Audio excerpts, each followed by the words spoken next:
Plex app as one of the most popular streaming apps out there today. In today's tech video, I'm going to show you how you can get Plex app on your Vizio smart TV.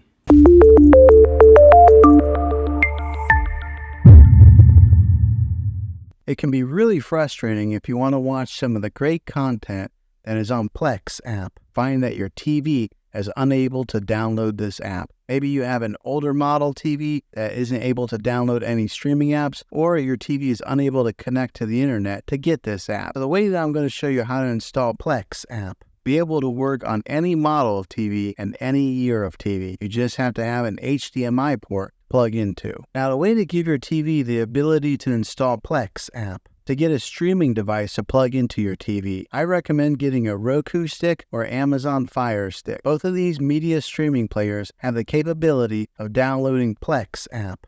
But then use this Roku or Fire Stick as your main streaming player, which bypasses the operating system on your TV. And if you want to get a little more robust device that gives you more options, spend a little more, and take a look at the Apple TV 4K. All of these devices plug into the HDMI port on your TV, no matter how old it is or what model it is. I've had great luck with all these streaming players, and I'll put links in the description down below of where you can get one of them. But there you have it, folks. If this video was helpful, go ahead and click a thumbs up on it. Go ahead and subscribe to my channel. I make tech videos all the time, and I would love to have you back in the next one. Take care.